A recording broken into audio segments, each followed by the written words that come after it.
Smell the police, yeah. Right, I'm rolling, ready to go. Okay. Welcome to edition 100, part 3, I believe, of our Killa No Filla podcast, with me, Rachel Fairburn, and Kiri Pritchard-McLean. Just before we start, we'll do our usual disclaimer. This isn't hero worship. We do this podcast because we have a mutual interest in serial killers. As long as we are doing the podcast, it stops us from writing to them in prison. It does, yes. So, really glad I went with that long disclaimer. Regretting that now, aren't we? Fucking hell. Wordy. Oh my God, I'm yawning already. Come on, how can you yawn about what we're going to talk about? You're just saving your energy. I'm absolutely bored of men getting away with crimes. That's what it is, Rachel. Yawn. This episode, we were going to talk about the BBC and we were going to talk about Leeds Hospital in relation to Jimmy Savile, but I've got a feeling the BBC is going to be its own episode. So I'm going to be talking about Duncroft School for Girls and you're going to be talking about Leeds Infirmary. Sorry, I keep laughing. I keep thinking about it. This is such a non-segue into anything. But I was meant to tell you when I saw you the other day. Thanks so much for letting me stay at your house. Pleasure. Oh my God, there was something from that. I was like, the reason I was staying at your house is because I've been recording, fucking hell, excuse me. I've been up for hours, but I have been talking to no one except a chicken. So I am not used to it. Like, I'm starting to yawn when I talk. Anyway, I've been staying at yours because I've been recording a Radio 4 series called Best Medicine, where I talk to, like, experts and comedians and they all pitch their medicine. It's absolutely fucking mind-blowing. There's, like, 3D printing for tissue, so you can, like, repair hearts by printing out a bit of it. Like, you know, like, amazing robots that can mean that people can learn how to practice injections without doing it on people. It's fucking amazing. And it's being recorded at a lovely venue in London called Wonderville. Have you been there? There's a gig there, I think. It's a magician's... No, sounds nice. Yeah, it's like a magician's bar, basically, or club. And it's just off Piccadilly Circus. And it's really sort of like cool, cabaret-ish. And then obviously we've got like the backstage. So there's a women's toilet. Now traditionally I think magic's quite male dominated, I imagine, about similar odds to comedy. I'd say there's so. no fucking way a glamorous assistant has had a piss in the toilet that's backstage there. It is one of the most heinous spaces I've ever been in. Like, to the point where I'm like, I'm just going to bring some fucking toilet duck with me next time and a brush. It was, I couldn't, the light doesn't work. You could just tell that no woman goes in that space. Well, I love the fact that you're doing a show and you're talking about how wonderful medical advances are and everything, and then the toilet's a cesspit of germs and filth. Well, I use the main ones, which are absolutely fine. The ones for the punters. Do you know what it reeks of? Well, go on. You probably know what it reeks of, but you know when you have a toilet in a workplace that is used, like, you know, you might have a male toilet, a female toilet, and a disabled one, and you don't actually have anyone who requires a disabled toilet at your workspace. Yeah. So everyone goes for a shit in that one, and that's where they keep the mop bucket. Please don't. It's because I think there's very few women either working there. Maybe I'm being wrong or incorrect, but yeah, that's what it reeks of. I just want to tell you this very quickly before we move on from toilet stuff, but it's in my head now. My partner and my brothers went to see a film, and fucking Guardians of the Galaxy or something, but they went to see it in 4D. Are you familiar with this? No, what's this now? I think you'd fucking hate it, Rachel. So 4D is where you are in the chair and it, like, tilts when the screen tilts and it shakes and it blows air in your face. Oh, fuck that shit. Grow up. And it sprays water in your face when there's, like, blood to be spattered at you. And it's 3D. Okay. So it's quite an immersive experience, but it's just a bit of, like, here and now. Do you know what I mean? Yeah. Also, you can really tell when you're watching a 3D film now, I think, in that we were watching a real bag of shite last night, but sort of like a poor man's Indiana Jones. And there's a bit where as soon as it happened, I went, this is a 3D film, where, like, suddenly a snake will dart into the screen. And right, like, there's no need for that. Like, narratively, you're just showing the technology. Anyway, so this 4D film, so normally it's a bit of, like, shaking or wobbling and a bit of, you know, spraying in your face and, you know, they might do stuff by your ears and things. This one was so violently done, like, they were being like hurled around, that my brother had to get up 20 minutes in. He was like, because he was like, they've shook a shit out of me. He was like, I didn't need the toilet when I came in here, and I've been rattled around so much, I have to go to the toilet right now. And my brother's like a film nerd. He would never get up in a film and miss any of it. But he was like, they've shaken the shit out of me. Oh my God, no. I don't think it's safe. This isn't safe. Who's tested this? There's grown men having shit shaken out of them. Well, if you're listening and you're struggling with constipation, go and see Guardians of the Galaxy 3 and get a 4D ticket, because that'll do more than you sitting in a warm bath or prune juice or whatever the fuck it is you're going to do. Oh, God almighty. Mad. Did you feel better for it, though? Well, this is the brother who poos about once every 2 weeks.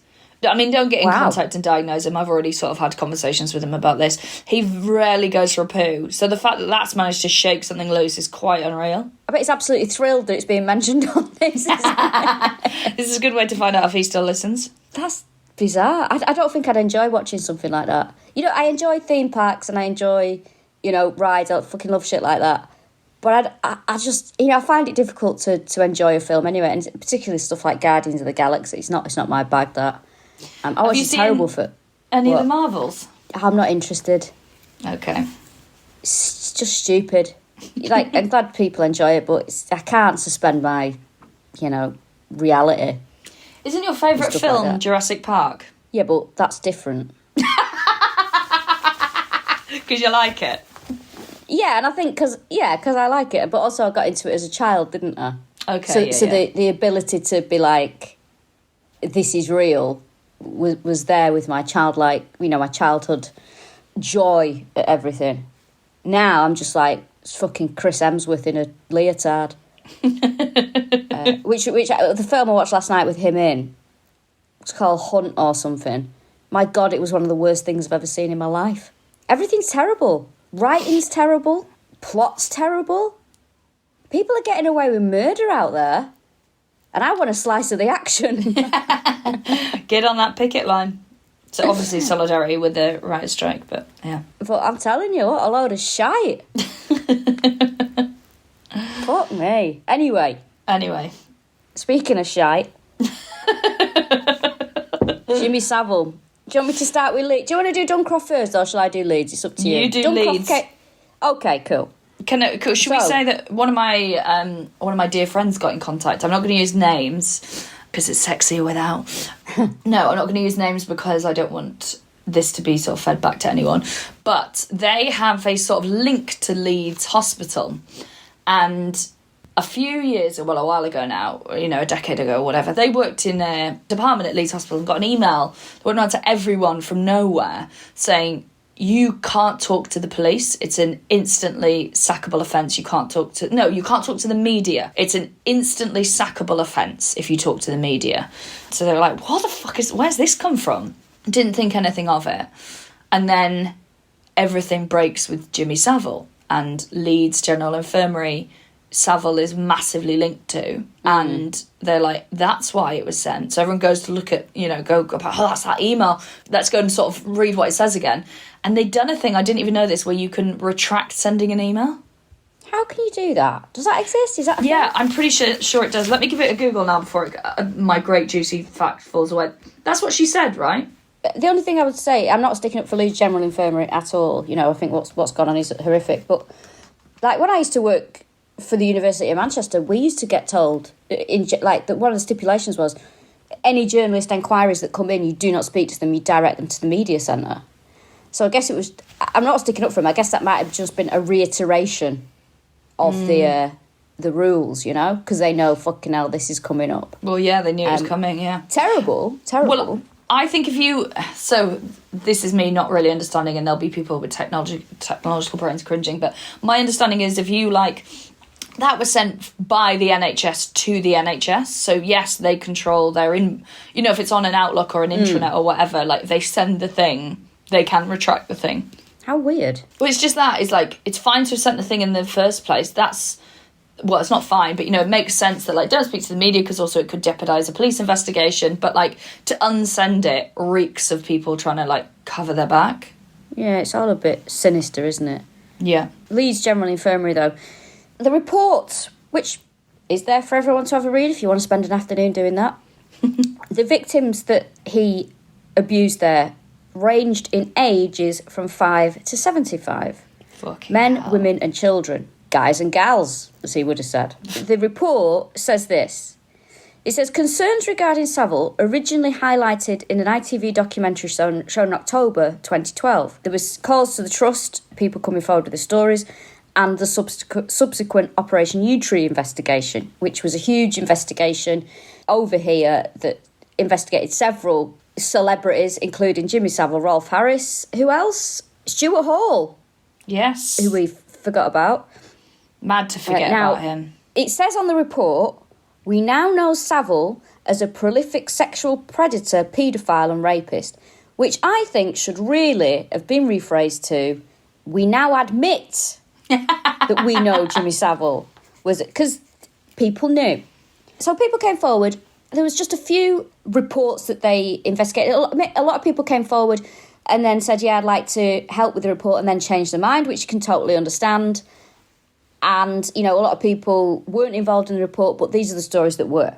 And what a selection we've got. The first case is a 14-year-old boy who's admitted to a mixed-sex ward. Now, he needed an X-ray, and he was taken to the X-ray department and left unaccompanied while he was in a wheelchair, and he was wearing a dressing gown. Now, he was in a lot of pain, this young lad, and he had to drink a lot of fluids for the X-ray that he was going to have. As he's sitting there, he noticed a camera crew with equipment going through the department. And after they went through, Jimmy Savile appears in a light blue tracksuit with a Sid the Kid logo. Do you remember Sid the Kid? No, I don't know what you're on about. So basically, I remember this when I was a kid. It was like a big charity thing. It was a kidney, Sid the Kidney. I'm just going to Google it now. Oh, right, so it's not a child. No, and it was to raise money for kids that needed kidney transplants. And I remember it quite well from being a child. And so he notices his camera crew, and Jimmy Savile comes over to the young lad, who's, remember, is a 14-year-old boy. And he says, cheer up, things can't be that bad. Well, they can, it's about to get worse. And he puts his hand on the lad's leg, and he moves it under the hospital gown, and he squeezes his genitals. Oh, my God. Now, for how long the young lad... as he's telling the story, he's an adult, he says he doesn't know how long this went on for. He said it could have been 5 seconds, it could have been 10 seconds. And then Jimmy Savile says to him, now then, I bet that's cheered you up. Oh, my God. So this poor young man, he's shocked, obviously. He doesn't tell anybody, but his sister visits him later that evening. And he says, I saw Jimmy Savile, and she didn't believe him.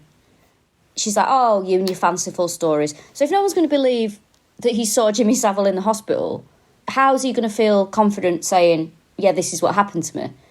So, you know, he said that. Maybe he's testing the waters. And then when someone says, oh, I don't believe you, well, they're like, well, they're not going to believe what happened next, are they? So I'll keep it to myself. He suffered problems in his childhood years, this poor young lad, that he connects to, partly to that incident. Now, they think that Jimmy Savile was involved in the hospital as far back as the 1950s. So there is a story of... This obviously before he was famous. Now, there's a story of a nurse who was talking to her, what do you call it, matron. There's a story of a nurse talking to her matron. And she says, I've just sent a body down to the mortuary. I've forgotten to take the deceased woman's wedding rings off. Could you go down there and could you get those wedding rings for me so I can pass them on to her family? But do me a favour, if the pink-haired man is there, do not go in, come straight back. Now, as we know, Jimmy Savile used to dye his hair all kinds of wacky colours and, you know, in his TV presenting years, even when he was presenting in black and white at the very beginning, he still would dye his hair a different colour every week. And to have your hair dyed in the 1950s as a man, it's quite weird, isn't it? Quite out there, wasn't it? Yeah, very, very wacky and out there, wasn't it? So she goes down to the mortuary and the pink-haired man is in the mortuary. So she comes back. Now, she says she's definitely seen this man pottering around the hospital doing odd jobs, cleaning windows. I hate the idea of him cleaning windows, I don't know why. Wandering around, pottering around the hospital, creeping around the mortuary. Now, years later, she's watching television and she's like, that's the guy. That's him. That's the man that I was warned about in the mortuary. Now, it turns out he was friends with the chief mortician in the mortuary and visited socially on a regular basis. So they believe, even though there are no records, they believe Jimmy Savile was creeping around Leeds General Infirmary from around the 1950s. Isn't it awful? The second case was a 29-year-old man This was 90. Did you just exhale with disbelief then? Yeah, because I'm like, well, what's he doing in there? Do you know what I mean? What do you think he's doing? Well, do we definitely think he was a necrophile? He was. Listen, we get into it. 29-year-old man in 1988. He was in hospital with stomach pains. He's resting on trolley in the corridor, and he's got a hospital gown on with nothing underneath, as is tradition, and he's got a blanket on his lower body over his legs, which sounds very comforting, doesn't it? Because they always fold the blankets really nice, don't they? Now, nobody was around. Jimmy Savile approaches him. Now, he says that he recalls that Jimmy Savile was wearing a uniform similar to medical staff would wear, like a V-neck tunic and trousers. And he starts a chat with the young man about a Yorkshire mining community, as you do. He seemed very friendly. They're chatting, everything's fine. Now, then Jimmy Savile places a hand on the young man's thigh, and when he removed it, Jimmy Savile brushed his penis and then walked away. Now, what, with a hairbrush? Oh my God, don't. This is horrible. Don't you dare make me laugh. Listen, I'm trying to bring some fucking levity to one of the saddest things we've ever talked about. Do you know, it's an awful joke. Do you know what I always think? So, this is terrible. But a teacher that should be a teacher at my school, Mr. Harrison, who went to prison many years after I left for grooming a young girl. And he got like 12 years or something. So I said, and it wasn't funny, it's not funny now. He got 12 years for grooming a girl. I was like, 12 years for brushing someone's hair? Look, I'm sorry. There's not much we can make jokes about in this. I know. Do you know what? It's bad, but if you can't have a little bit of gentle wordplay. Thank you. If you can't go a little bit Radio 4. Now, there was a nurse who was 21 years old at the time of the assault that happened to her. She was a student nurse. She was working on a male urological ward at Leeds General Infirmary, of course. Now, it appeared that Savile was having a relationship with another nurse on the ward, and he'd visited her to arrange a date. Can you imagine? I'd be so fucking deeply embarrassed. Oh, God, awful. Unless I was like an 80-year-old nurse. Old fag breath coming in. Like, with his horrible air. Now then, do you want to go to dinner tonight? No, I fucking don't, not with you. So he comes in to arrange this date, apparently. The student nurse goes to the linen cupboard, and as far as she's aware, he's still chatting to the nurse that he's dating. Now, she goes into the linen cupboard and she lifts her arms up to reach a shelf higher up to get something. And all of a sudden, Jimmy Savile grabs her from behind. He grabs both her breasts and he pushes his groin into her back and her bottom. Oh. Now, she turns round, shocked, obviously. And as she does this, another nurse came in. She didn't see, the other nurse didn't see what had happened. And Jimmy Savile just laughs and says, "Goodbye." What? Yeah.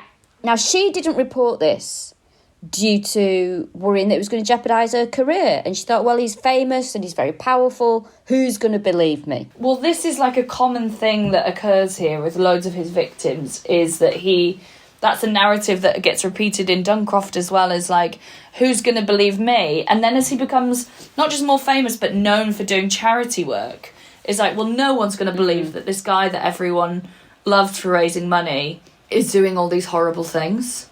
Ugh. But, you know, well, your theory is that he was only doing the nice things to give him access to do the horrible things. 100%. By the way, I've 100%. looked up Sid the Kidney, and you can get little pin badges of him. Yeah, they used to sell the pin badges, yeah. Yeah, there's one with him, the Olympic torch, another one with some bagpipes.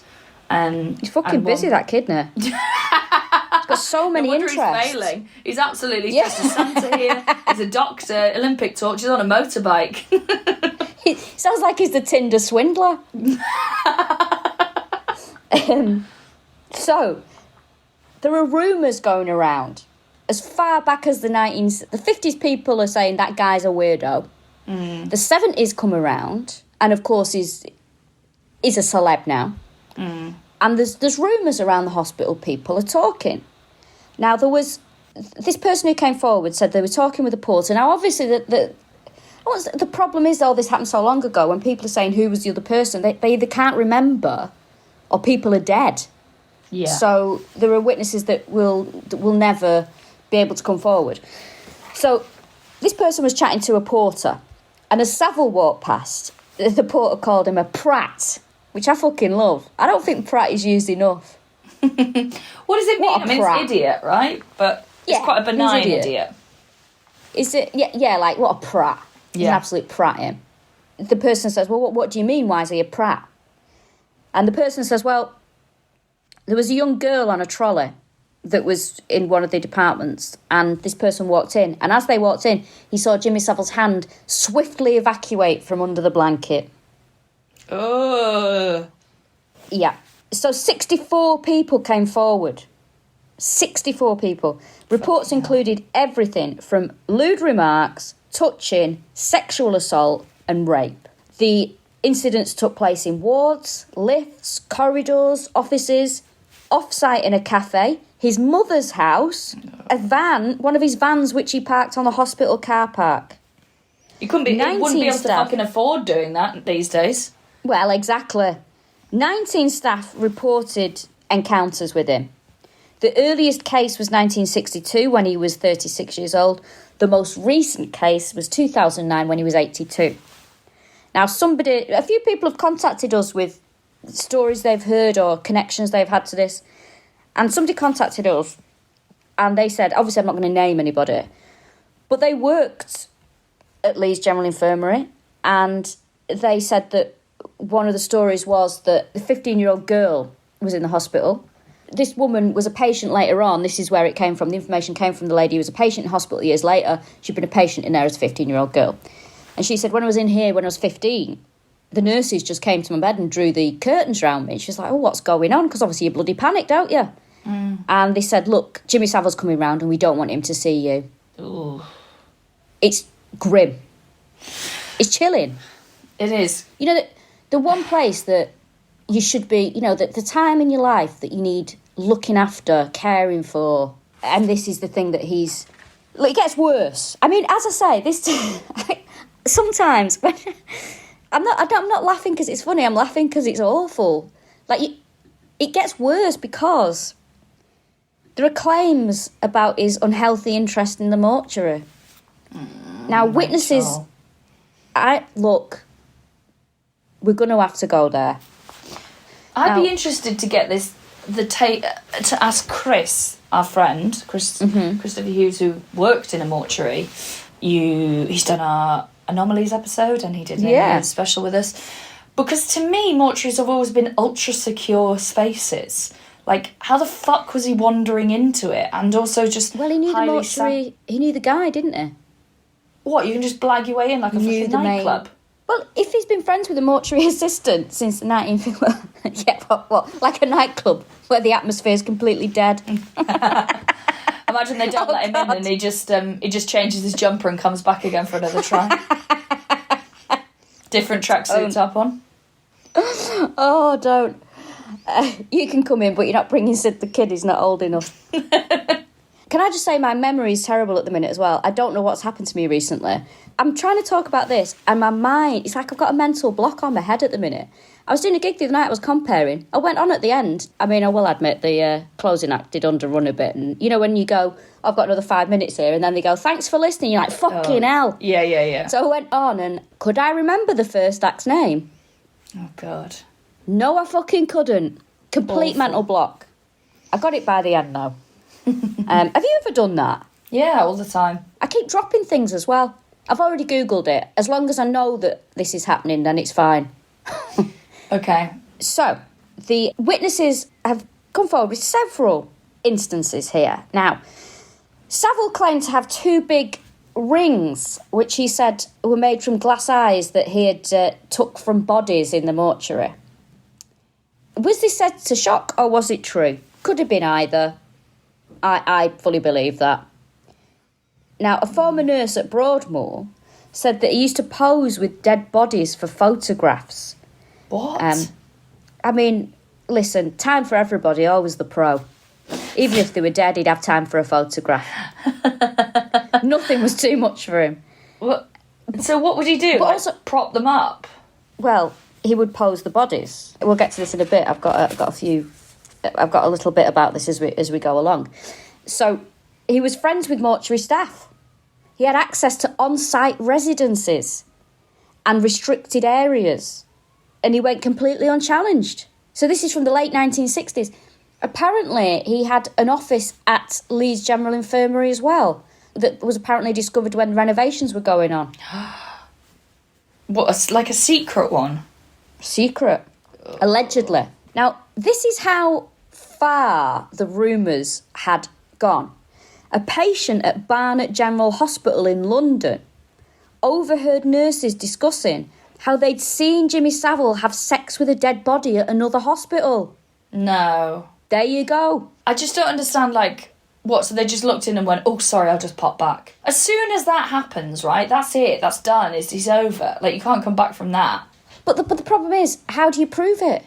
You can't, no one's got a camera phone. There's no it's cameras in the mortuary. pre-CCTV, yeah. You know, like how... The thing is, it sounds so bad. It is such a bad thing, a horrific thing to do, that it sounds like it's a rumour. So if somebody said that about you, you know, you'd be like, what? Yeah. It's like, it sounds made up because it's so awful. Mm.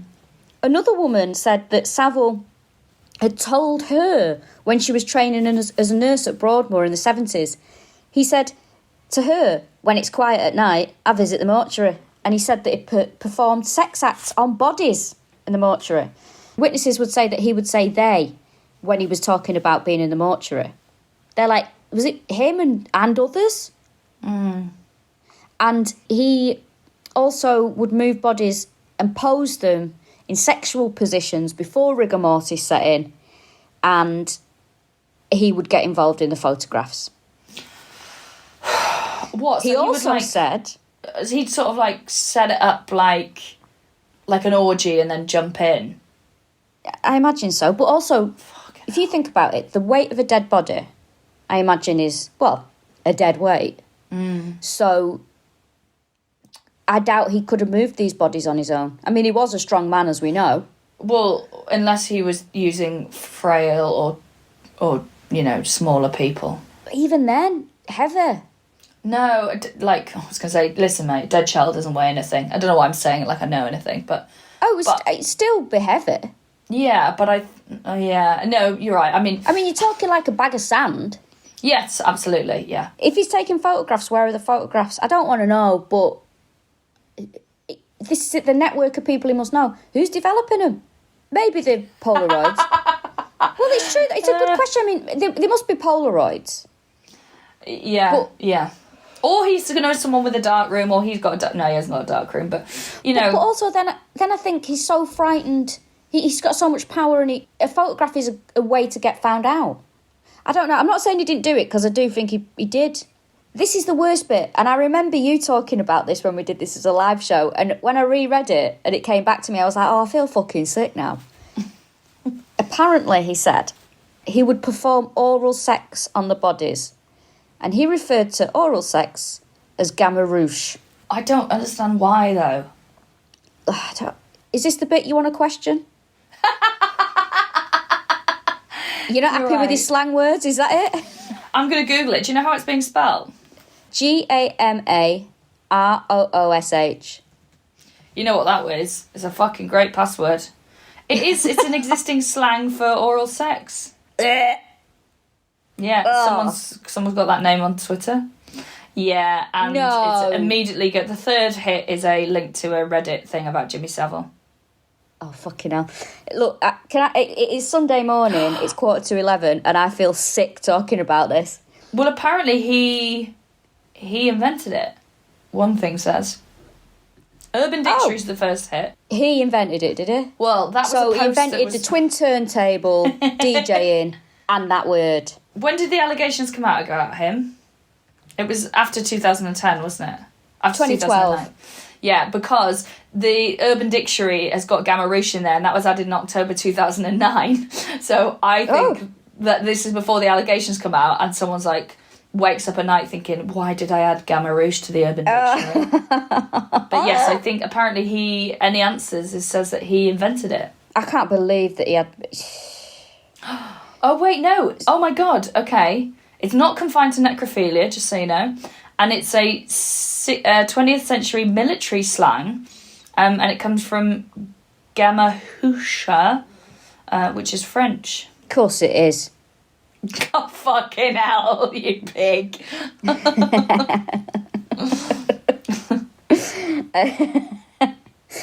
He admitted, listen, this is going to take a turn. I mean, what? Oh, imagine him saying that is awful, and it's such a crude term as well. I imagine I'd be like, oh, you kiss people's dead relatives with that mouth? Don't wash it out. Fucking hell. You wouldn't think that this could escalate anymore, but it does. It's just awful. He admitted that he enjoyed wheeling dead bodies around. This is a really horrible bit. Please understand that I'm only saying this because I think it's relevant to the awfulness of the situation. It was suggested that in the 1970s, he was seen wheeling the body of a recently deceased child. The child was around 5 years old, into the mortuary, in like a pushchair, as if it was alive. Ugh. I don't know what to say about that, other than if that was in a horror film, I'd say it had gone too far. Yeah. Well, so much of this is like, it's so weird. I'm so worried that this is desensitising me to... Well, no, it's not. No, it's definitely not, because I feel queasy. Like, it's making my mouth sort of... You know, you get that sort of thing, like you're going to spew and you get that water. Oh, yeah, thin spit, yeah. I've got ever so thin spittle. Now, are you sure that's not your mouth watering, like, you know, before you have a tangfastic? And he's mentioned oral sex on corpses. And you're like, oh, hello. Oh, gamma rouge, you say.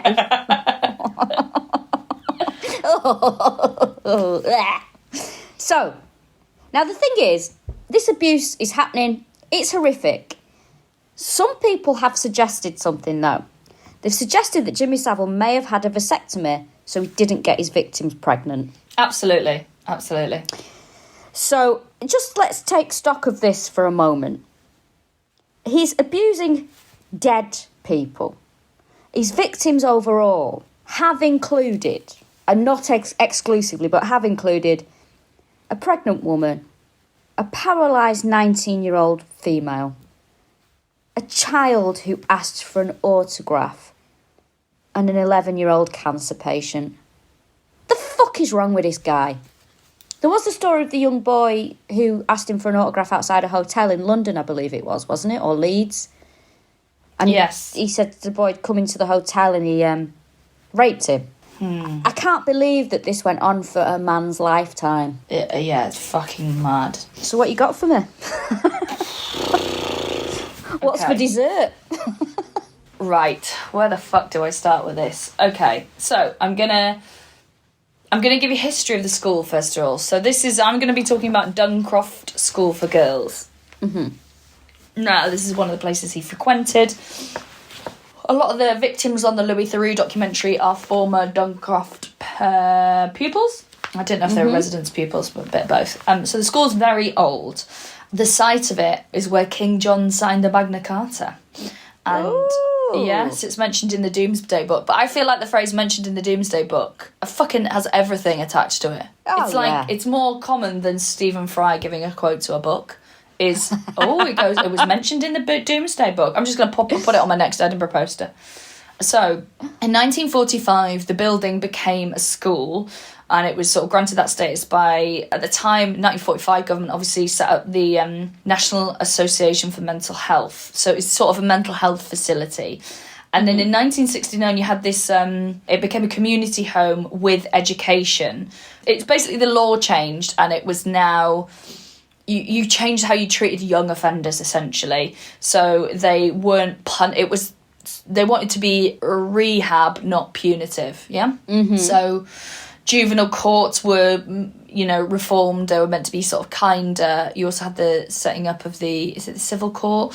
So, things didn't have to go to like a high court judge all the time. And just the focus was on, okay, just because a young person has fucked up or had a hard time doesn't mean it should define their life. So you had care orders now, supervised probation, and also the age of criminal responsibility went up in 1969 from 8 to 10. Yep. So before that, you were just like treated like a grown-up, basically, if you're an 8-year-old who committed a crime. So in 1976, so in between these two times, before it becoming like a community home, and then 1976, Bernardo's take it over, which is why Bernardo's have partially funded the investigation eventually into the school. So it's sort of like a children's charity come sort of government thing. So basically there was a psychiatrist called Dr. Hamilton Pearson who worked at the Home Office in the children's department, and he really was pushing through at the time going, listen, we think delinquency needs to be treated psychologically. You can't just punish these kids good. You have to sort of treat the reason why they're behaving badly. So that's why the deputy head of this school was an educational psychologist. Her name was Miss Cole, but she was also a former nun and was quite hardline from everything I read about her. She did not like Jimmy Savile. Former nun sounds like some slang word for slag. She's a former nun. Oh, I'm gonna yawn again. You bored of nuns, mate? No, you laughed a yawn out of me like Guardians of the Galaxy shakes a turd out of my brother. So you had Miss Cole, who's the deputy head, and then you had Miss Margaret Jones, who was the head mistress.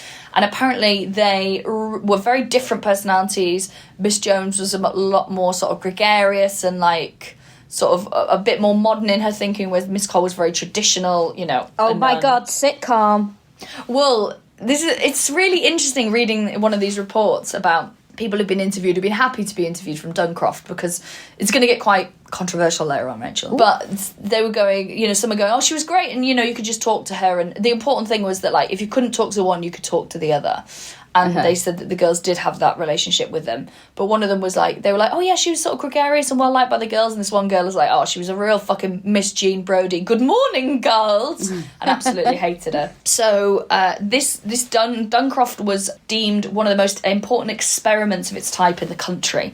So it was like this idea of like, what if you take these girls, and they were largely there because they had either got pregnant or they had committed a crime, or they had, what was the other one? Oh, they made an attempt on their own life. So they sort of bundled all these girls of very complex... prostitution was the other one, and drugs. So they sort of bundled them all in together and thought, okay, well, we can fix it. So apparently at the time, in like the 60s, if you were told it was the nicest, sort of kindest, most modern, hippie-ish, basically, or forward-thinking institution.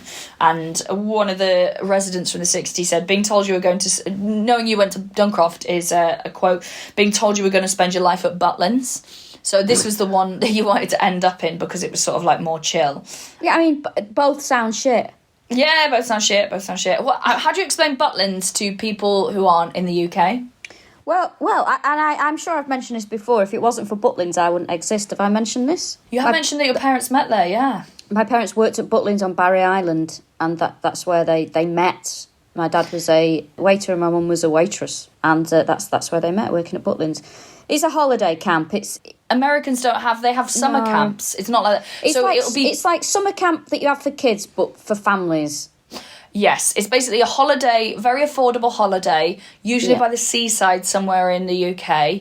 And the whole point is that you get there, you get like a cabin or a chalet, the whole family's in there, and then there's stuff for the kids to do, and there's all sorts of weird traditions like bikini competitions, and is it wobbly knees? Oh, I mean, not so much now. No, not now, but like they were huge in the heyday, the 60s, and there's a few different brands, so there's Butlins, Pontins, and Haven are the big ones, I think. Yeah. And they would have in-house entertainers that would also like play football with people, but they would also sing and dance. And that tradition, so red coats at Pontins, blue coats at... red coats at Butlins, blue coats at Pontins. Fuck knows what Haven is, just a hoodie. But they have the Tiger Club at Haven. Oh, is it? I think they had stripy jackets, did they? No, it's actual tigers for the kids. Like, people dressed as tigers. No, I mean the blue coats had stripy jackets in Haven, and I'm not saying that, like, don't tigers wear stripy jackets? I'm not that fucking thick. You see what I mean? My fucking brain's gone. I'm still thinking about Jimmy Savile and those corpses. That's what's wrong. Jimmy Savile and the corpses. They're playing at Camden Roundhouse on the 9th of June. Yeah, so they're holiday camps, and it's very family orientated. That's what, I imagine Butlins is going to come up again. And lots of famous people were former red coats or blue coats. Bradley Holt was. Shane Richer. Was a blue coat, I think. Yeah, Shane Richer. Rosie Ramsey, I've just found out, was a red coat in Butlins. An ex-partner of mine was a blue coat in Pontins. Really? Yeah. The one I know? The one you know, yeah. Fuck off. Yeah. Seriously? He used to dress up as Barney the dinosaur and stuff, yeah. Jesus Christ. I don't think he lasted long because he got to work quite hard, but yeah. So I don't know if there was a bit of a regime change in Duncroft, because the idea of it being like Butlins, this summer camp in the sort of 60s, but a resident who was there in the 70s said, no, you were there to be warehoused, controlled and contained. So maybe there was a regime change, or maybe that's just how different sort of people responded to the environment. Now, it was mostly working class, lower middle class girls, but there were some girls there who had been to very elite boarding schools and they had been kicked out of them and they ended up in Duncroft. Now, the reports sort of say from the girls who were there in the 60s and 70s that actually the main criteria was that the girls were intelligent. So Duncroft was, how you ended up there is you were clever, and they thought, right, well, if we give you the right environment, you can be a secretary. And so they all did shorthand, and they had these, they were deemed a success as well because so many of them ended up getting GCSEs. So the criteria is basically intelligence. Now, a common thing that they all had is that they were very precocious. Because it's the swinging 60s, they were all sexually active. That's what a lot of the residents say. Like, oh no, we were all having sex. Most of us took drugs. Most of us smoked. And just one former pupil said, we weren't just sexually active. She said, I was sexually aggressive. Like, I would go after people. Blimey. Yeah. Now, this was staffed by, I guess, an early form of social worker as the teachers. And fucking some of the shit in these interviews of the women looking back is brutal, the way they talk about the staff. One of them says, they were just a pot of early radical feminists who were projecting all their ambitions and desires and needs onto the girls, which is... quite full on. Now, these social worker type people would live on campus. They would live there. You know what's mad?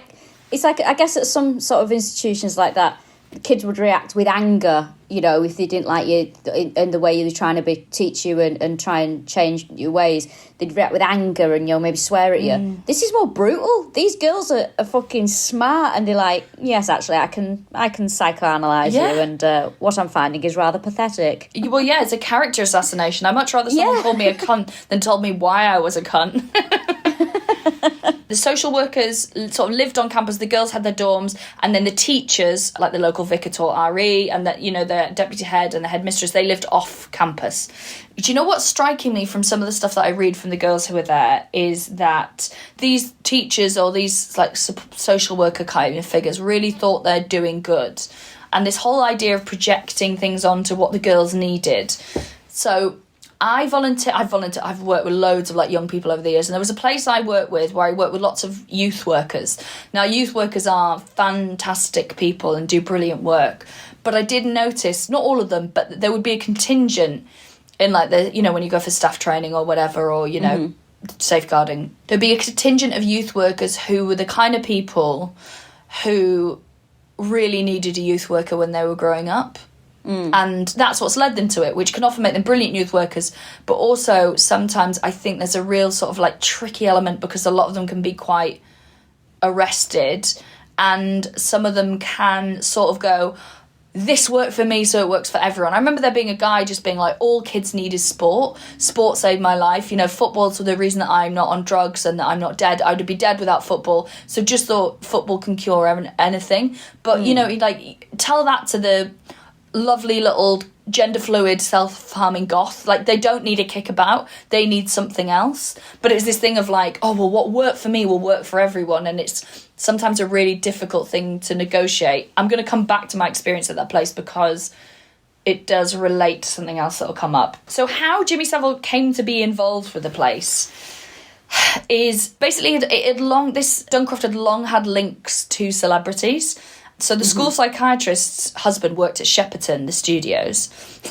So do you know who used to come down all the time? An actor, now deceased, James Robertson Justice, who was in Chitty Chitty Bang Bang. He was like the guy in that. And Guns of Navarone, which is a big... Ewan Pritchard is a big fan of that film. And so he would come down, but they were like... Imagine a load of girls who had been working, like engaged in sex work, all taking drugs, all sexually active, and the guy from Chitty Chitty Bang Bang comes down, and the other people he used to send were mine and members of the royal family, so they were like, right, we don't give a fucking shit, basically. It's a shame. Andrew would have loved that. Fucking hell. So, then one day what happens is a former pupil is helping their mum at a function. Jimmy Savile comes over to her and starts cracking on. Now, the source I read this from is, and then he realised their age and backed off. But I think that they think that he was doing it because he was like, oh, I didn't realise you're 15. But I think he's like, no, I didn't realise you were 15. Boo. Yeah. That's. Do you know, that's initially what I thought. I didn't think it was like, that's exactly what I thought. Well, she's a former pupil, so she's she's probably over than 16. I don't know what time he had to stay in school then, but probably, she's probably about 18. So he starts, she sort of says, oh, I went to this school and what it's about. And he was like, oh, really? This school sounds interesting. So he starts a relationship with the family and he says, do you know what I should do is I can give you loads of pop records and then you could go back to that school and give it to the girls. Would they like that? And she's like, oh, yeah, they'd love that. And he was like, I could always come and visit as well and I can ask, maybe some of the pop stars I know would come down. And she was like, oh, amazing. So she takes these records and she goes to the headmistress, to Margaret Jones, and says, this guy is really famous, he's a huge DJ, he's giving me all these records for the girls, and he says that he can come down here and visit them, and I know I would have loved that when I was here, and he's he does loads for charity. And she was like, is he on drugs? And she was like, no, it had nothing to do with drugs. And he was like, right, okay. And does he drink? And she's like, no, he's a lifelong teetotal. And she was like, okay, well, he sounds good then. Because you weren't going to be like, does he have sex with underage girls? Her big concern was drugs and alcohol. So that is the start of it.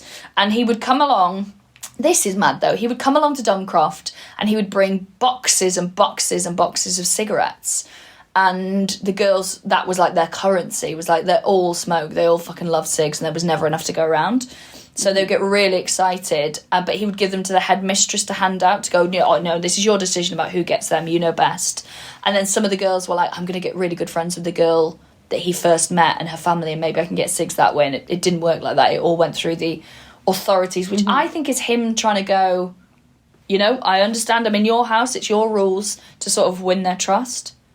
Yeah, but then he's, to win the trust to do that, but then also the girls will probably think, well, he's the man with the cigs. Because he started giving them cigs of his own accord, didn't he? So he probably thought, well, they know, I've given them there, I'm doing the right thing. But then, how do I explain this? I see it as a form of manipulation towards the girls, like the ones that they would probably be nicer to him and more malleable if they wanted cigarettes. Yeah, absolutely. Now, this is where it starts to get complicated. So he doesn't have the run of the place. That makes a change. Yes, it does. Well, because for a start, it's quite secure, and Miss Cole was always like, they weren't allowed in the dormitories. They had to stay down in their sort of like common room, which is right opposite the staff living room. There weren't really shut doors. There was a whole lack of privacy was part of it. So they were like, he couldn't do anything. But one of the things he would do is a sort of a treat. The headmistress, Miss Jones, would go up to someone and go, would you like to go for a run with Jimmy Savile? And that was sort of like a treat. And they'd be like, oh, yes, please. And then he would Sounds take like a threat that you'd say to a kid now. And he would, there's a lot of accounts of him taking girls out in his Rolls Royce off the back of that and then abusing them while he's there. Now, Off-site. These victims say that they had reported this to Miss Jones and she turned around and said, don't be stupid. And just didn't believe it. And when she was challenged on it years later, she was like, no one ever told me anything. If I even had a thought, if one girl had come forward, I would have thrown him out on his ear. And she says, I didn't even like him. I thought he was a bit of an odd bod. And she said not one girl complained.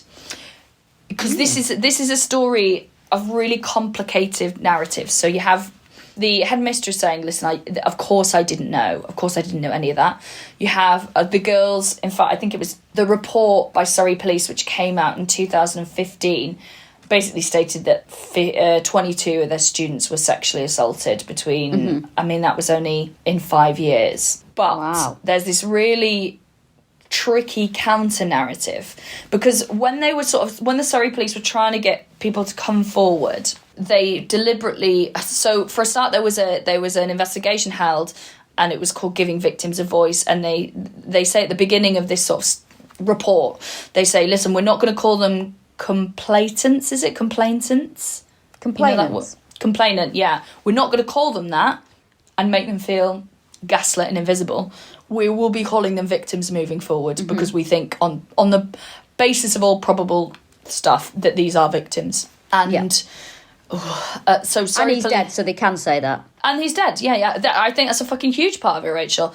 So they released this Surrey Police in 2015 when they say, listen, we need your help for that report that would come out. They said in their statement, this is a search for the truth and you will be believed. Now, here's where I've read a few sort of like papers and narratives that say that was the problem. I want to say, like, from this moment that I feel like I'm being a bit like, just saying, but like I'm just laying out everything. Yeah. So what they think might have happened with some of this is that some of the girls who came forward with allegations or stories were speaking a psychological truth and not necessarily a truth. So what? Well, I don't really understand. You ask people to come forward and tell the story. They tell the story, and then you say this. Well, this is a psychology report that I have been sort of reading. So some background to this, and I'm going to give you like tiny bit of like some of my experience on like training around this stuff. So a big problem with child sexual assault is that it's an almost constant, ongoing moral panic. And if you want to weaponize, a group of people against another group of people, you tell them that they're abusing their kids. If you look at every like satanic panic that's happened in America, right? Mm-hmm. So, except if you're in the comedy community, and obviously then it's just a really great thing to make jokes about on Twitter. So there's this always a crusade against protecting children, right? Against child sexual assault, to the point where a lot of studies have come out and say everyone thinks it happens way more than it does. Now, I would say, as someone who's worked in lots of places with lots of, in particular, vulnerable young people, I think we probably think it happens more than it does in a normal school, but less than it actually does in places where vulnerable kids will be. And so when I say vulnerable kids, that will depend on the school. If there's a lot of poverty, then, because poverty makes children vulnerable, then I think there'll be more abuse, is my personal opinion. So there's a phrase that is used, that there's an unquestioned orthodoxy between assuming that child abuse is rife and that it's endemic in any care institution. Now, one of the former pupils said, Jimmy treated Duncroft like a paedophile sweet shop. Absolutely awful. All just Parma violets. Yeah, I know. He treated it like a paedophile sweet shop, and he used to take his pick of the mix. I don't think paedophiles should be allowed sweets. He'd wander around the school in a vest and tracksuit bottoms. I don't think that's the issue. Yeah, yeah. He just sounds like me on a Sunday. And she said he stayed in a flat on the top floor, and who knows what horrors happened up there.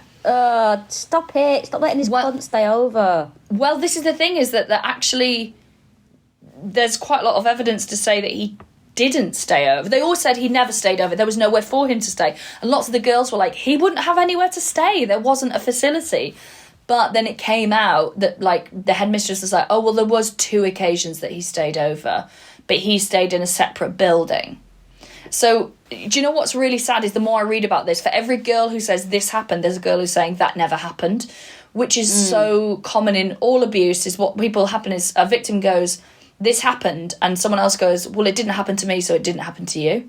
So one of the victims who came forward and talked about being abused by him was like, someone basically started an anonymous blog under the name Anna Raccoon, as in the very cute thing, and was like, listen, I'm worried that I'm going to go to my grave knowing all this shit. So was like, I shared a room with that girl who said she was abused, and I never saw Jimmy Savile once. Not in our, not barely anywhere, definitely not in our rooms.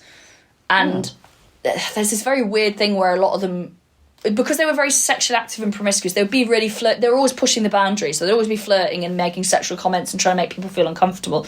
And this one young person there talks about in the, let me find where it was it in the 70s? Yes. So he's like, I'm going to take a load of you out of my Rolls Royce. And she went, because occasionally he'd be like, oh, I could take someone out on their own. And she goes, if you do that, you'll only be around that corner, I'll have your pants off you. Like that to him. Yeah. And she said, oh, yeah, but like, absolutely, but like, I remember growing up girls who are really sort of like forthright flirty with anyone, with teachers, anything. And it's obviously indicative of like not the most, potentially being sexually active too young or being in over and sexualized environment. So yeah, she sort of made this comment and he turned around and was like, there'll be none of that. And he says, I'm not taking you out. And he basically lays down the law, and she was like, he's just really firm. So she's like, of course he didn't abuse people. That one time that I asked you, that I sort of said it, that he like knocked me back. But in my head, I'm like, well, he doesn't want someone who's willing. He wants someone who's that's frightened. Exactly what I was going to say. He doesn't want that. That's not the power isn't in the scenario. Yeah. He doesn't. He's abusing people. He doesn't want consent. Yeah. It's not his bag, is it? Consent no, exactly. ain't my bag. So there's this really complicated, like, because you have a background where everyone thinks that every child is being abused in this country. It was hysterical about paedophiles. I'm not saying any of this stuff is wrong, and obviously to be vigilant of it. And then you have this thing going on in this school, and then you have lots of girls with lots of complex problems. And so when I say they think that some of these statements were psychologically true, it's that it spoke to a truth in them. So like I've been like researching, like working and being around kids who have got like complex trauma. And one of the fascinating things I read is like, it happens a lot with foster parents, is that a child will make an allegation against you and you haven't done anything to them. They'll say, oh, this person abused me. And when they sort of investigate it, what the child has been doing is saying, this person has done something to me. Say it's you, Rachel. I'm your foster parent, and I make an allegation. I go, she's been touching me at night, and then obviously like I'm taken away from you, and there's an investigation and all this kind of stuff, and they find out nothing. You haven't been doing that, but what the kid was doing is telling you something that has happened to them, probably with their family, and they're seeing if anyone listens. Mm-hmm. Because then the kids are likely to go, oh, maybe it wasn't where I said it was. Maybe I'm confused. Because what happens is the kids are going, the most risky thing for them is to speak up and no one listens and they're back, with their family. Mm-hmm. And also they have strong links to their family, feel very guilty, and they might have lots of blame and shame attached to it. So they're kind of testing the water with foster parents and going, they've been touching me. To see if any and then if all the adults go, okay, well, we're going to take this really seriously, and take care of them. They go, okay, now I feel safe enough to tell the truth about the actual situation. So they're speaking a psychological truth, but they're not getting the facts correct. Does that make sense? Yes. Yeah. Yes. It's not for a comedy podcast, but no, but it makes sense. Yeah. So that's I could think do with gagging up a bit, to be honest with you, but. Wouldn't open with it, mate. But that's what I think when they're talking about a psychological truth, I think that's what they might be talking about. So this blog was set up and this Anna Raccoon was like, do you know what? I just don't think any of this abuse happened. And there's been a lot of girls who've come out and said, nah, this didn't happen. He knocked me back and I was always really pushy sexually and he never wanted any of it. But I think that's because, as we've said, he wanted a victim. He didn't want someone who wanted it. Yes, absolutely. And also, I'm not going to say that. Go on. Yeah. No, I was going to say, like, a more confident young woman, he doesn't want that situation anyway. If she's that confident anyway, she might be more likely to be like, hang on a minute, what you're doing's wrong, if she knew about... Yeah. You know, so it's not his vibe, this. He doesn't want any of that. No, I really think that. And also, so then those girls would see being flirty and him knocking them back and be like, oh, he's not, And of course they would think that it could never happen. But then that's the really sad thing about, like, it just comes back to that whole thing about victims being believed is, like, because it doesn't happen to you doesn't mean that person can't do it. So yes, it was 22 pupils he targeted. And when the investigation came out in sort of mid-2015, it was 46 acts of sexual assault on those 22 pupils. Ugh. And 1 visitor to Duncroft. Yeah. So... Yeah, I mean, he did definitely have unsupervised contact with them when he was out in the Rolls Royce. I can absolutely tell you that. The main thing that speaks to me is the victims at Duncroft, their account of what happened to them is so incredibly similar in details to other people who've since come out. And I mean, they're contemporary things about it's physically forcing his tongue down the throat, it tasting of, like, cigars. They're mentioning all the same kind of things that everyone else has sort of mentioned. So I don't think that's a case of them copying, because these were often, accounts that were given at the time. I think that is, I think he was committing. I haven't gone away. I read this study was really sort of like, because there's one woman who said, listen, I'm autistic and I used to have a meltdown every night because I had no privacy. The whole point was you didn't have any privacy, and I would have this huge meltdown where I'd be screaming and crying because I'd have to get changed, because apparently you always fucking turned up at bedtime and watched them get changed. Oh, please, this guy. It's really horrible. At least he hasn't got... Isn't it mad when you go, well, at least he didn't bring Rolf Harris with him this time? Like, when that's the fucking silver lining to this cloud of shit. At least Gary Glitter didn't visit. I honestly, Jimmy Savile... Nobody was safe from him. Even when you're dead, you're not safe from him. There is nobody as vile as this man. It's disgusting. Yes. So this girl who was autistic, who used to get very upset about the space, she turned around and said, well, how is he abusing anyone? Because if there was a private space, I would have known about it. Why wasn't I given it to get changed in? So he couldn't have taken them anywhere. Those girls are lying because it wasn't her experience. There was no private space, because the private space Jimmy Savile's in it with some kids. Yeah, it's just really... was in use, mate. It's really difficult that these sort of, like, residents are kind of turning on each other or going... It's just this whole thing of, like, I didn't experience it, so it didn't happen. Now, there was that's the environment he wants, though, isn't it? Yes, of course, of not being believed. And he was definitely having relationships with them, because so many of them are like, oh yeah, he was...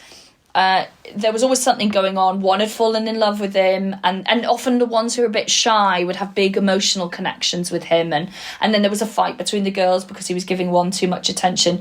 And they asked, someone said, oh, what do you think, that so-and-so fancies you? And he went, oh, she's got a crush. That's all it is. He said, I might have to keep away from her for a while. So again, they were like, well, look, this kid had a crush and we told him, and he was like, oh, I'll keep away from her. And so they were like, well, that's proof he didn't touch anyone. But it's like, ugh, yeah. It's proof that he didn't touch that one. Yes, exactly. So basically, a lot of the stuff afterwards is... Because what happened in the immediate aftermath is everyone was like, holy fucking shit. And there was lots of hand-wringing. And all these allegations were pouring out of every, institution that he interacted with. I want to say that, like, I believe victims, But then what's happened is, as things have sort of died down, people have gone... Well, how much of this is true and how much of this is people being swept along with it? And also I think the issue is that people are going, oh, this bad stuff happened at Duncroft, and it did, and it is awful. And then some people have gone, yeah, but some of the girls engaged in it willingly. And yeah, but that's not the point. They're still children. Fucking tell me about it. So here's another thing. He's an adult man, so it's an abuse of power. So it doesn't matter. The responsibility starts and ends with him and the people that are running the institution. It's not about if a young girl's sexually promiscuous or sexually precocious or not. The responsibility lies with the adults in the institution. So, also, it's bad, and it is really bad. But why are you looking for the bits of potential lies in it? Why are you looking at that? Look at the big picture of the fact that this is terrible and this shouldn't have happened. Why are people looking for crumbs of, well, that person lied or that person's making it up? Don't look at that. Look, of course, there's always going to be bits that, might have been remembered differently or, whatever. But why are you looking at that? Look at the big picture of this man committing all this abuse for years and nobody doing anything. You know? Absolutely. Pick a side. Yeah. So what happened then is there were message boards of like former pupils. You want to be on Team Savile, do you? Fucking hell. I totally agree. And this is one of the saddest things, that like no girl was in there because she had a great life, like that she's in there because she's had a tough time. And then what happened is when these allegations came out, I'm going to read you a quote from someone who was there in the 1970s of what her perspective is. She says, this nonsense about Jimmy Savile started up as like, you know, little kids, give it a wee try, see how far that runs. And if it doesn't run for enough, they ramp it up a little bit. And that's what's been going on since 2007. I think they thought it'd be hushed up quietly, money paid. They had no idea that this snowball was going to take off, you know, is what they say. Because that's another thing, is that at the time, there was rumours that the headmistress ignored it because she thought the kids were after money to keep them quiet, that they were just trying to extort him, basically. So what happened is these message boards started up of former pupils, and some going, this happened to me, and some going, you're a liar, that didn't happen, you're just doing this for attention, and all this kind of stuff like pouring out. And it became really, it just fragmented these people who had a shared experience of being at this place, turned into a group of people who saw themselves as victims and believed victims, and a group of people who thought they were all liars and Jimmy Savile didn't do anything. One of the former pupils says, the girls at Duncroft had been sent there by the courts for prostitution, drugs. They've tried to kill themselves. Who would have believed us against St. Jimmy? And I think that is sort of the most important thing. But there's this view that potentially Duncroft... What fucks me off about this is that with Stoke Mandeville, with any of the other institutions, I'd say maybe Broadmoor has more in common. But what you have there is people going, this is awful, how is that allowed to happen? And with Duncroft, they're turning around, because it's girls, and girls who are like fucking fallen women, they're like, yeah, but are they lying about it? And you're like, why don't you just fuck off? These girls have already been let down. And when they're speaking out... Also, he's dead. Like, he is dead. So if they're speaking this psychological truth and actually they're expressing and purging something else that happened to them, fucking let them do that against a dead, what we already know is a monster. I'm going to tell you a little story now that I've... Do you remember my second Edinburgh show was about volunteering somewhere, and it's a true story about a girl I was volunteering with who I realised was being, like, groomed by a member of staff. And I'm going to tell you the bit of it that I didn't tell, which was why I believed these girls. So what happened was this girl, while I was volunteering with her, because she worked with her for like a year, turned 16. And don't worry, this is all vague enough that, you know, she's very protected.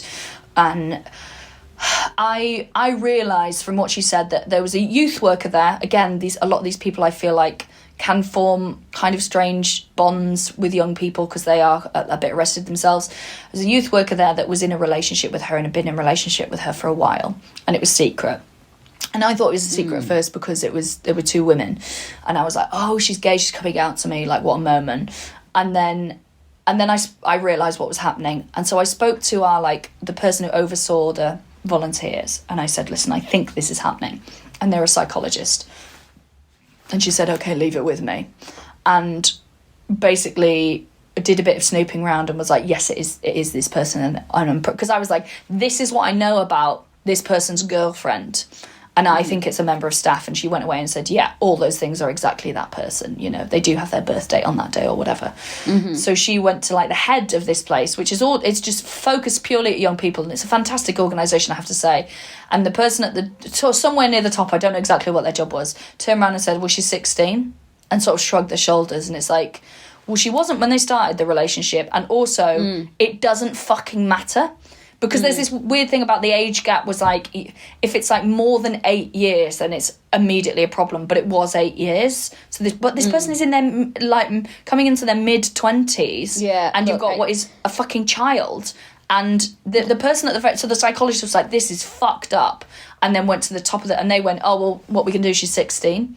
And it's like, no, because it doesn't matter... Because it's power. It's all about power. And that's what age represents so often, is the power dynamic. And then what happened is the psychologist sort of like... I think the person kind of got wind that we were onto them. Because that's why my young person was like, I don't want anything to do with you. And I could never find out why. But I know it's because that person was like, you've been telling people because this psychologist is asking questions. So what happened was they broke up, and that person who was grooming that girl would never, it's nothing on their record, they would never, caught, questioned, anything, and they just moved to another another place with young people a few months later, because obviously there were too many eyes on them. Did you feel about this person in the first instance that there was something off about them? I didn't ever meet them. I don't even know what they look like. They could be you. Okay. Is it you? Excuse me? Absolutely not. I'm not because if they'd have gone to the top, they'd be like, she looks 15, so I don't see what the problem is. So this is my 10 from the back. But I honestly, I just always feel. I'm sorry to interrupt. I just always feel with young people, children. I just always feel if there's a bit of if you're unsure slightly about somebody, I just think the risk is worth taking to get rid of them from the environment. Yeah, I agree. And I know you can't go off hunches, but 9 times out of 10 people are right. I just feel if someone feels that it feels like someone shouldn't be there, then they shouldn't be there. That's so hard because, you only have to get a boss who dislikes you, suddenly pretends that they've got a hunch about you. But then, I told you, didn't I, that there is the law in Wales is like, if you have a gut instinct, that's enough to make a report, because you just want everyone with a gut instinct to speak up, and then there's an investigation, right? It can be abused, that sort of situation, but I do just think it's very important, especially with kids. I mean, if you think, if you've got just voice it, and if you're wrong, you're wrong. Yeah. It's better to be the person who voiced something wrongly than ignored something that was correct. I also want to say that, the place where I was volunteering is a fantastic place, and, there was so many brilliant people around, but also that was not that long ago, and that proves to me that this is post-Saville. That proves to me that is a culture that, it could still absolutely... it might not happen to the same extent because of security cards and CCTV, but bad people will fight, because this place where I volunteered was in a very poor area. That was why the kids were there. It was 25p for them to go and play after school somewhere safe or somewhere warm, or where they can get cheap food, because home wasn't able to provide that. That is a fucking building full of vulnerable people, and it's no coincidence that these people and seek out places like that. I think people's emotional maturity needs to be looked at a lot as well. Just because you're an adult doesn't mean to say that you are capable of being around these young people. Yeah. Now then, there was an IPCC... Don't say now then, mate. You can't say that on this podcast. Not on this episode. Jesus Christ. Did I tell you that? I heard my partner said we were in Home Bargain, and he went, now then, and then just started absent-mindedly doing a Jimmy Savile impression down the confectionery aisle. And then he started laughing, and I was like, were you just... And he was like, yeah, I'm so sorry. It's because he's... It's because he's been listening to this episode. Yeah, he's got Savile on the brain.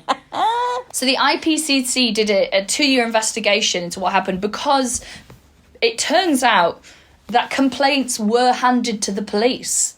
Complaints were given at the time, but there was one, and basically they said that no, the headmistress didn't know enough, and they sort of exonerated her, but they said there was one detective, who I think is fucking dead now, that they said, well, he didn't pass on the information to Thames Valley Police, and his conduct was deemed unsatisfactory. Was like, yeah, if it was happening now, he would face misconduct charges. But it's like, well, it doesn't matter because it all happened. Now, they said at every point, the fact that Saville was a very well-known celebrity influenced the discussions that were having, the status. His status was considered at every point, is what they said. And even when they approach witnesses, they would be like, this is a very famous man, so are you sure you want to be saying that about him? I've got more on that. We'll talk about that when he sort of comes to justice, but... The circumstances that he was given, well, I'll say it now, we might repeat it, but when they interviewed him for the first time under caution in October 2009, he said, okay, well, I'll tell you what day and where I can do it, because I've got a very busy schedule. He's in his 80s at this point.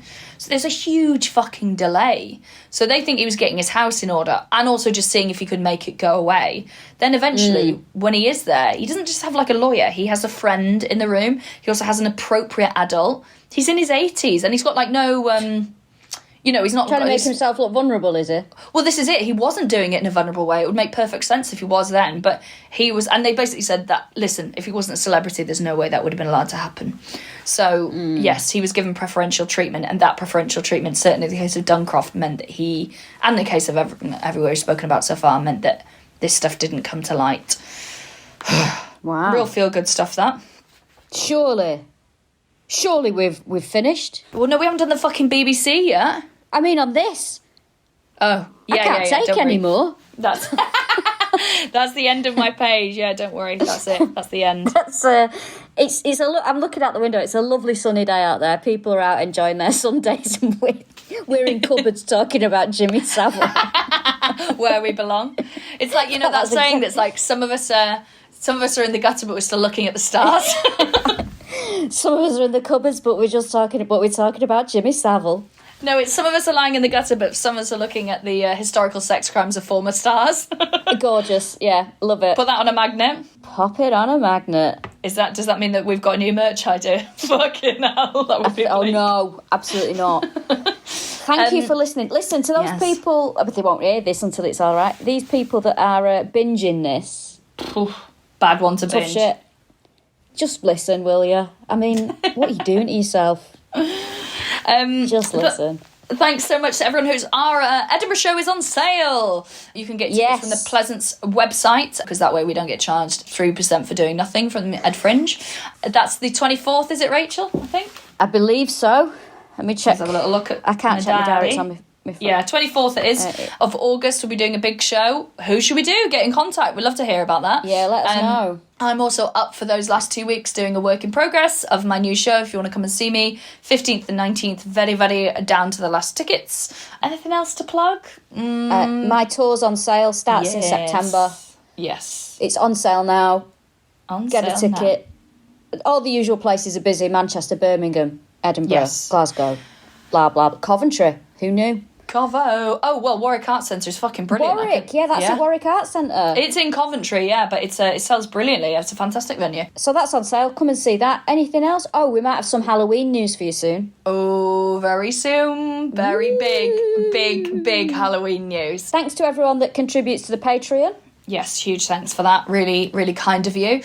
And I've got Swap Don't Shop coming up in London on the 25th of June. Got loads of Rachel Fairburn's great stuff. And there'll be some more as well. I've got some. Oh, really? Might have some other stuff, summer things for you.